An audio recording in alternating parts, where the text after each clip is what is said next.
Boas pessoal, como é que estão? Ora, bem-vindos à segunda parte desta análise aos 11 pontos de Júlio Zévola. Aconselho-te a ver a parte 1 se ainda não viste e a deixar like para isto chegar a mais pessoas. Se este tipo de conteúdo te agrada e deixares like, eu assim fico a saber que gostas e, portanto, incentivas a que o canal traga mais deste tipo de conteúdo. Portanto, vamos partir para a parte 2 deste longo vídeo e vamos então para o ponto 7 destes 11 pontos de Júlio Zévola. Primeiramente, ele começa logo por falar de que a hierarquia não é um hierarquismo. Ele aqui estava a falar do totalitarismo, por acaso não sublinhei, mas ele estava a fazer uma crítica ao totalitarismo, porque o totalitarismo não é o ideal orgânico e político.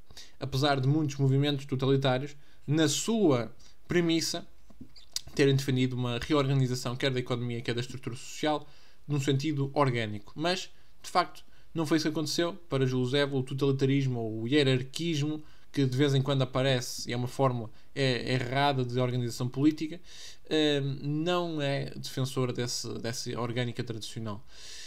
A concepção orgânica não tem nada a ver com state worshipping sclerosis, ou seja, não tem nada a ver com esta vangloriação do Estado e a centralização, que por um lado acontece no comunismo, mas também não pode existir essa vanglorização da centralização de capital no privado, no capitalismo, pelo menos no meu entendimento. Isto é a verdadeira essência do orgânico, ou seja, da concepção do orgânico, que é oposta à rigidez intrínseca apropriada do totalitarismo. Portanto, se nós queremos um livre mercado orgânico, se nós queremos uma organização natural da própria estrutura social e económica e política, não será totalitária. E é por isso que a direita não deve ser, não pode ser totalitária, pelo menos no entendimento de Évola, e eu concordo, porque nós somos muitas vezes acusados de fascismo, nazismos, totalitarismos. Quer dizer, a existência da autoridade não implica necessariamente a existência de uma totalitariedade. E se nós somos defensores desse mesmo livre mercado orgânico, pelo menos no meu caso, enquanto soberanista, e convido toda a gente a ler o último artigo que coloquei no Substack sobre isso, então, inerentemente, não seremos totalitários. Logo, se nos estão a chamar de fascistas, estão a falar para um buraco, não estão a dizer nada de jeito. Nós podemos também reconhecer, de certa forma, ele aqui fala e diz que é inconclusivo, reconhecer a inconclusividade da solução monárquica, porque a solução monárquica também sempre se apresentou como um ponto chave moderado de referência para uma reorganização orgânica da sociedade nos campos da direita. E ele aqui diz que é inconclusivo, não acha que isso seja uma solução 100% definitiva, desde que nós podemos ver nessas pessoas que hoje apenas sabem como defender os remanescentes dessa ideia, um símbolo que foi castrado pela própria monarquia constitucional parlamentar. Portanto, o símbolo da monarquia foi castrado. Se nós hoje colocássemos um rei que fosse um constitucionalista ou um cartista liberal, quer dizer, não é solução. Ter essa pessoa e ter um liberal no poder é a mesma coisa, e não queremos nenhum nem outro, porque não vão defender nem sequer a tradição, nem sequer aquilo que é a reorganização orgânica. Mas a monarquia representa um símbolo de tradição. Mas uma coisa é o símbolo, outra coisa é que as pessoas comem e a forma como a política está efetivamente estruturada, realmente organizada. Não basta símbolos. Os símbolos são importantes. Por mim, podemos ter essa monarquia, vocês sabem, até gosto muito dessa ideia, mas na prática não quero ter um rei liberal. Okay? Portanto, foi um símbolo que foi castrado. Repúblicas modernas pertencem essencialmente ao mundo que veio na altura da existência através do jacobinismo e da antitradição, da anti-hierarquia, que é subversiva, do final do século XIX, ou no século XIX, não final, mas do século XIX, 19th century. É um tipo de mundo que não é nosso, que tem que ser deixado para trás. Em termos de princípio, a nação que é já monárquica, há nações que já são inerentemente monárquicas e que depois se tornam uma república, apenas podem considerar que a sua nação levou com um downgrade, ou seja, foi despromovida. É uma despromoção. A passagem da monarquia para uma república é uma despromoção da nação. E é o que aconteceu em Portugal. É o que aconteceu em Portugal, é o que aconteceu noutros países europeus. Houve uma clara despromoção face àquilo que era o tipo de regime, a forma como olhava para a nação e tinha a nação estruturada para as repúblicas, que tornaram-se em repúblicas liberais, que são nada mais nada menos do que repúblicas das bananas, muito honestamente. Ele aqui começa a falar das doutrinas, dos tipos de presidente.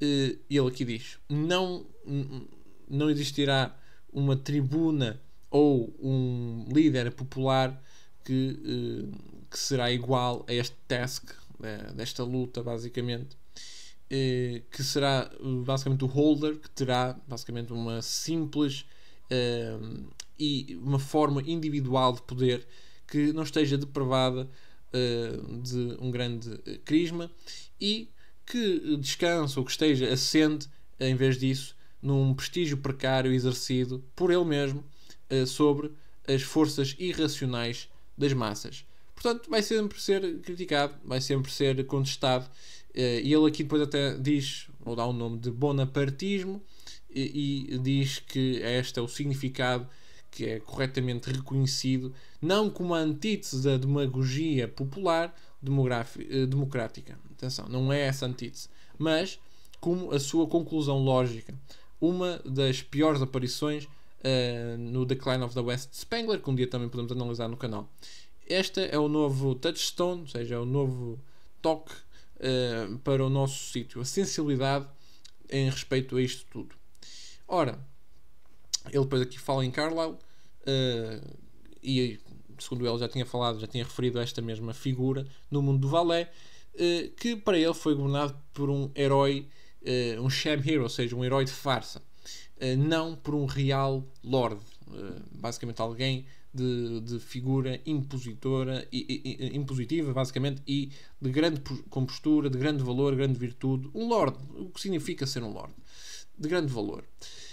É curioso, porque ele aqui faz uma crítica ao populismo. Basicamente o Evola, na década de 50, já está a prever aquilo que vem a ser o populismo, que acontece no século XXI, populismo à direita, e neste parágrafo um bocado traduzido ao pontapé por parte da minha pessoa, nós vemos que há aqui uma crítica ao falso herói, quer dizer, os líderes populistas não são os heróis virtuosos, os lords de império, de poder.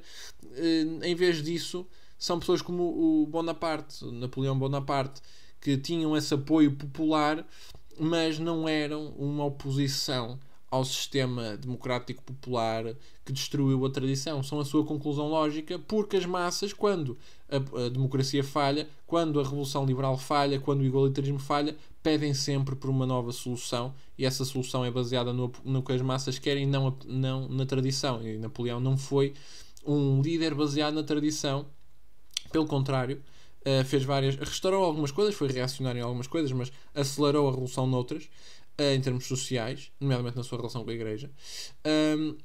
E, portanto, a conclusão lógica destas revoluções, como a Revolução Francesa, é sempre que a democracia falha, temos estes líderes populistas, ou bonapartistas, como ele chama, que na verdade são sham heroes, são heróis de farsa, são uma farsa, não são heróis que são lords com um poder de facto baseado na tradição. Não, é algo que é pífio, muito honestamente.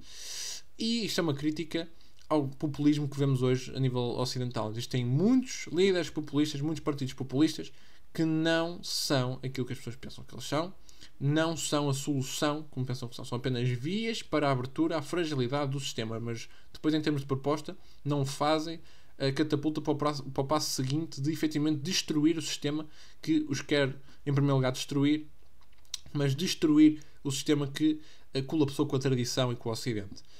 Ponto 8. Nós temos que nos clarificar em relação a outro ponto, numa análoga ordem de ideias.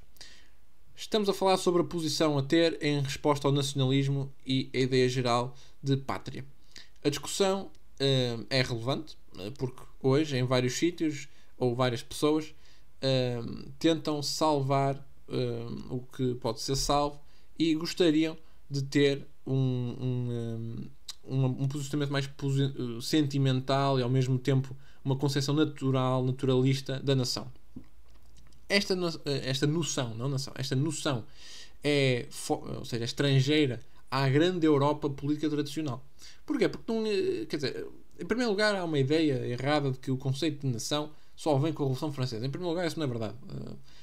Podia-se não chamar, mas já era utilizado o termo, pré-Revolução Francesa, especialmente na guerra dos 100 anos entre o Reino Unido e a França, que permitiu criar uma concepção e uma noção de nação contra a outra, porque eram realidades políticas um bocado mais estilhaçadas, mas começa a haver aqui a união, e chama-se isso de nação, quando um bloco e o outro começam a entrar numa luta que dura durante várias décadas.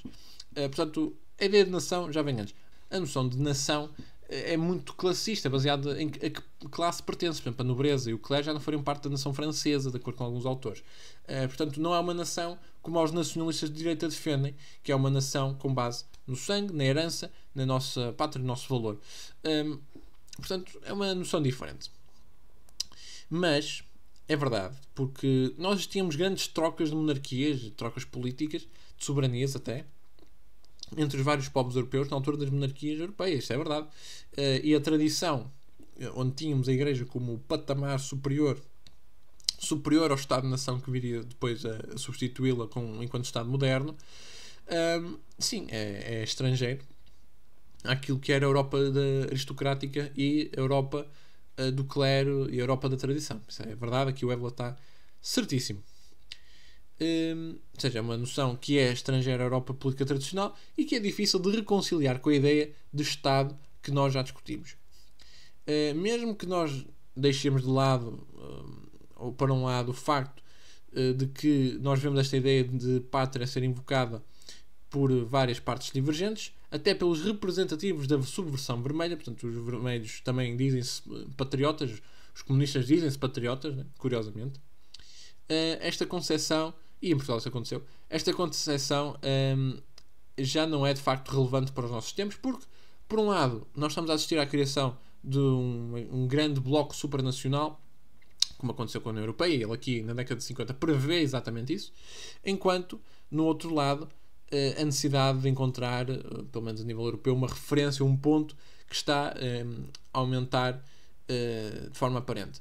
Uma unificação através de um inevitável particularismo inerente numa ideia naturalista de nação e depois, assim, mais nacionalista. Ainda assim, a questão do princípio é muito essencial. É importante ver a visão de nação que perdura nos círculos de direita e o quão incompatível pode ser com a concepção tradicional da Europa, em primeiro lugar, e das pátrias europeias. Se bem que o termo pátria já foi subvertido até pela própria esquerda. E a própria concepção de nação em si, em muitos casos, foi subvertida pela esquerda para tentar denegrir os movimentos de direita nacionalista.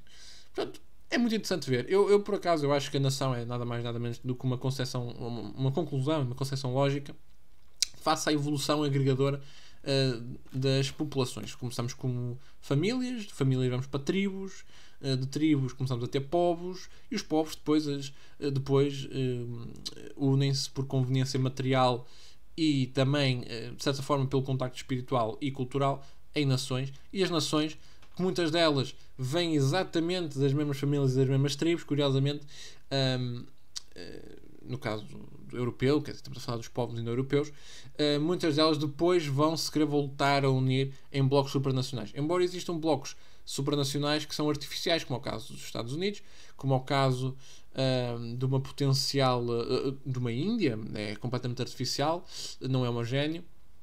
No caso de uma China, idem. No caso da Rússia, nem preciso falar. Se fizessem uma União Africana, também. E, portanto, é interessante ver como é que Évila, já na década de 50, falava exatamente disto. Partindo para o ponto 9. Algo que tem de ser dito em relação ao problema da cultura. Não demasiado, contudo. De facto, nós não podemos dar um overvalue, não podemos sobrevalorizar a cultura, não fazemos isso. Aquilo que nós chamamos de mundivisão não é baseada em livros. É, então, algo interno, uma forma interna que pode ser clarificada numa pessoa sem a particular cultura de um escritor intelectual. E sendo ele intelectual, é interessante que ele diga isto. Nós deveríamos atribuir às consequências malévolas da cultura livre, cultura basicamente liberal e igualitária, pelo menos, que está dentro do alcance de cada um o facto do indivíduo ser deixado ao mercê de várias influências de todo o tipo. Isto é muito verdade, porque a libertinagem cultural, o que fez nada mais nada menos, não foi dizer ao indivíduo sei o que tu queres. O que fez foi deixar os indivíduos das nossas sociedades ocidentais à mercê e vulneráveis pela sua atenção e captação de informação maximizada pela tecnologia aos vários produtores de cultura, aos vários produtores de mensagens, aos vários produtores metapolíticos da esquerda. O que se fez foi entregar os indivíduos e deixá-los em campo aberto para um helicóptero, que são os produtores de cultura da esquerda, matarem a sua essência, matarem a sua alma europeia, tradicional, de homem europeu cristão. Foi isso que aconteceu. E, portanto, quando algumas pessoas, até alguns libertários e mais liberais, criticam a direita por ter uma visão mais restrita de cultura, não é o ser restrito por ser restrito. É porque estamos a deixar alguém indefeso à mercê de helicópteros de ataque culturais de esquerda que o vão colonizar mentalmente. Não é? Essencialmente é isso.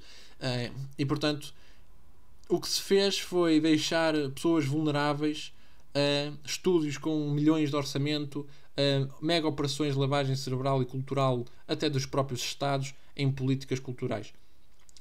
E há pessoas que acham, ok, vamos deixá-los à mercê. E há outros que querem defender a população exatamente contra isso, porque sabem que se a população cair nisso, a população vai depois autodestruir-se. E há uma conclusão lógica à direita.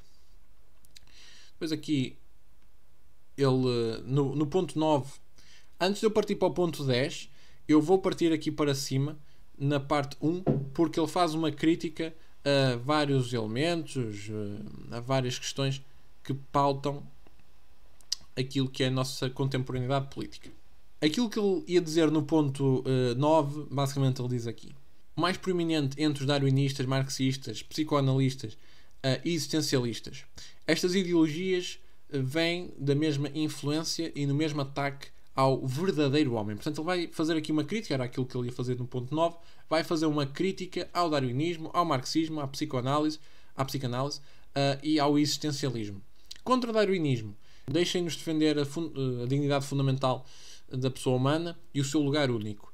Este não é o lugar para o particular, if more evolved, ou seja, se mais desenvolvido ou mais evoluído, a espécie animal, entre muitas outras, que se diferenciou através da seleção natural, enquanto os outros remaining, ou seja, mantiveram-se conectados à sua bestialidade e origens primitivas. Pelo contrário, isto é, de certa forma, uma remoção clara dos níveis biológicos da nossa essência, basicamente. Contra o marxismo e o socialismo, deixem-nos afirmar que a economia e os interesses económicos, em todas as suas formas, foram sempre exercidos e vão ser sempre exercidos, portanto, por mais que os marxistas não queiram, e a subordinação funciona em prol da humanidade normal. A história e todos os ricos sociopolíticos ou estruturas políticas ricas são determinadas por forças ou a diferença entre eles. Portanto, a força e a diferença têm que estar presentes. Não é o igualitarismo económico que os marxistas querem. E existe aqui, de facto, também uma falácia fundamental, que é a crença no material, nos fatores ambientais e nas condições de influência de riqueza e de pobreza que jogam ou têm um papel decisivo naquilo que é o progresso humano. Portanto, ele aqui também faz uma crítica ao materialismo do marxismo e do socialismo, porque não é só as condições materiais que definem o valor de um ser humano, também é a sua condição imaterial, no sentido moral, que tem como ponto de referência, por exemplo, Deus, digamos assim, ou algo que é o divino, algo que é o virtuoso. E, portanto, vão sempre existir hierarquias, vão sempre existir desigualdades, e essas desigualdades apenas têm que servir para o real progresso humano e evolução humana. Não é acabar com elas para um falso progresso humano, porque se nós acabarmos com elas nunca vamos ter esse progresso humano. E o marxismo é uma prova disso. Sempre que foi tentado, só trouxe miséria aos seus povos. Contra a psicanálise, deixem-nos defender o ideal da personalidade que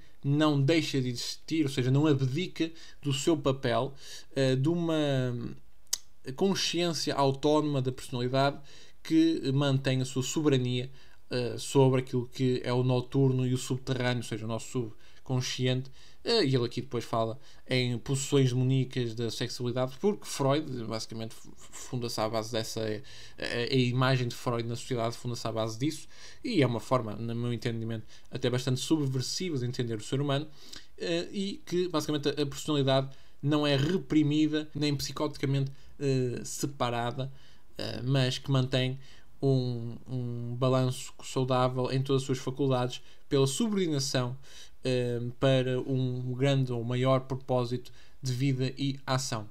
Uma crítica interessante aqui à psicanálise. A psicanálise em si enquanto tema, atenção, é interessante, que também teve influência naturalmente no mundo político e na nossa percepção do mundo social. Finalmente, na base do existencialismo, ou na sua base, temos que reconhecer a verdade sobre a fragmentação do ser humano. Alguém que chegou para a identificar-se ou identificar a existência em si, que é basicamente o mais baixo e a parte mais irracional dos níveis, que é escuro ou dark, ou seja, negro, e é sem qualquer tipo de sensação ou sem qualquer tipo de emoção expressa, basicamente, ou seja, é frio, né? E que engole ou encompassa numa forma de autossadismo. Contra tudo isto, temos que claramente defender a existência, ou seja, nós não podemos cair nesta visão virtual de que não existe, ou seja, o real não existe, vivemos numa simulação e nada importa. Essa apatia destruidora não só do indivíduo, mas também das nações e de qualquer sociedade, muito honestamente. De que a existência não, ou melhor, de que a existência chega ao seu preenchimento naqueles que tentam olhar mais além, daqueles que são capazes de subordinar mais a vivência para algo do que viver, ou seja, querem ir além da vida. E aqui Deus, o cristianismo é fundamental nas sociedades ocidentais, e este existencialismo é de certa forma uma ameaça a isso mesmo. Depois voltamos então aqui ao ponto 10, deixem-me só baixar aqui. No ponto 10 eu sublinhei esta parte como sendo mais interessante.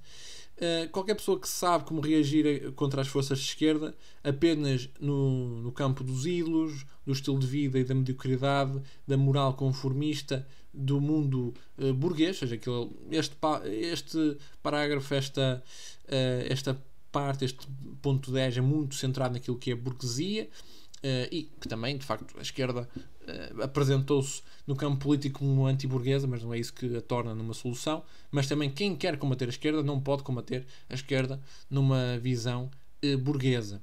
Aqueles que já se renderam a esse estilo de vida burguesa, essa posição burguesa, quer dizer, já perderam a batalha, ainda nem sequer começou, mas já perderam. Este não é o caso para o homem que se levanta de pé e que se mantém firme de pé, que já passou por um fogo purificador em termos ideológicos e de autodestruição, numa luta contra a contemporaneidade, numa luta de um homem contra um sistema inteiro, que é difícil, mas que o purifica, porque ele não se vende ao ideal burguês, no caso da direita, mas também não se torna comunista igualitário se quiser combater a burguesia à esquerda. Portanto, nós somos mais puros neste sentido, porque recusamos um e recusamos o outro e mantemos-nos firmes na tradição. Mesmo enquanto este homem é politicamente não apenas um instrumento da burguesia, ou seja, não se deixa instrumentalizar pela burguesia de pseudo-reação, ele também restaura forças e ideais que são mais velhos do que a própria burguesia no mundo e na era económica. Logo, é uma mensagem virtual que passa o material a mais gerações e tem um valor inerente muito superior sobre aquilo que é a fórmula para as condições humanas serem ultrapassadas pelo próprio ser humano. Portanto, só aqui, quem não se vende à instrumentalização burguesa já tem logo uma grande vantagem e um grande poder acima daquilo que é o homem burguês. Sobre o ponto 11, eu acho que este está recheado de notas também para concluirmos. Permitam-nos considerar um último ponto. A relação sobre a religião. Para nós, o Estado secular, de qualquer forma, pertence ao passado. Portanto, Évola quer acabar aqui com o Estado secular. Em particular, nós opomos-nos a este travesti que se veio a conhecer nos nossos círculos, ou a ficar conhecido como o Estado ético, que hoje não é ético coisíssima nenhuma, enquanto promove o ateísmo, por exemplo. Um fator religioso é necessário como um background para uma concepção heroica da vida. E eu aqui estou 100% de acordo com ele. Que serve de evidência a nós mesmos que, para além da vida mundana, existe uma vida superior. Porque só aquele que consegue sentir e possuir essa mesma força é que não pode ser destruído pelo aquilo que é o mundano. Lá está, como dissemos agora, vender-se ao espírito burguês. O estilo de vida que tem que ser, de certa forma, conduzido, para ele, contudo, não é o moralismo católico. E aqui depois um dia podemos fazer aqui uma live a discutir isto. Porque eu aqui, de certa forma, claro que contestaria. Que para ele tenta domesticar os espíritos humanos animalescos baseados na virtude. Politicamente, este espírito apenas pode florescer uma certa defiance, ou seja, uma defiança, ou seja, uma contestação antes de tudo, e é integral parte dos valores e das concepções cristãs, como o humanitarismo, a igualdade, o princípio do amor, o perdão, em vez da honra e da justiça. Sim, o humanitarismo sim, a igualdade nem sempre, aliás, esta é uma noção um bocado errónea que a esquerda também usa a seu favor, mas muita gente da direita cai e acusa, mas não é igualitário, o cristianismo não é igualitário, o catolicismo não é igualitário. O princípio do amor é necessário para termos uma sociedade minimamente coesa e com capital social. O perdão, muito honestamente, se Évola nunca perdoou, então é uma questão dele, mas eu acho que o perdão deve existir também em termos sociais para termos uma sociedade minimamente estável. E depois a questão da honra e da justiça também existe no catolicismo. Portanto, sei que eu sou crítico aqui do Évola. Certamente, se o catolicismo fosse capaz de fazer uma capacidade de grande ascetismo, ou seja, de ascensão de si próprio, e precisamente se fosse baseado nas bases de que a fé e a alma são blocos de forças armadas, quase como uma resumption of the spirit. Eu aqui não sei o que é que ele quer dizer com resumption of the spirit, mas uma continuidade, vou dizer assim, continuidade forte do espírito para os melhores aspectos da era medieval e das cruzadas. Ou seja, aqui remete para esse espírito das cruzadas, quase como uma nova ordem dos templários, que é compacta e inexoravelmente contra as correntes do caos, da rendição, da subversão e do materialismo prático do mundo moderno. Num caso destes, e mesmo num caso mínimo, e se tivesse mantido para uma destas posições nos seus sílabos, nós poderíamos dizer sem hesitação para Évola que era algo defensável. Mas como as coisas hoje estão, dado que isto é a mediocridade e essência burguesa até ao nível paroquial de todos os práticos, de todas as praticabilidades e de tudo aquilo que é o confessional nas religiões desceu, antes já não ascendeu, desceu, e dado que vendeu-se ou rendeu-se ao modernismo e também à abertura da própria Igreja para a esquerda, e aconteceu exatamente isso com o Concílio do Vaticano II, portanto ele escreve isto na década de 50 e aconteceu posteriormente. E para ele, os homens tradicionalistas são em si, não precisam da Igreja, porque são em si uma evidência da realidade transcendente, portanto não precisam de uma instituição que se abriu à esquerda. Isto é algo que um dia podemos discutir. Eu acho que efetivamente a Igreja foi subvertida, não é em si um elemento de subversão, mas foi subvertida, e que tem que ser resolvida exatamente para que esses mesmos homens de tradição, que para ele, enquanto homens de espírito e de transcendência da realidade, também possam estar lá inseridos e, através dessa grande máquina e de infraestrutura, expandir esse sentimento a mais pessoas.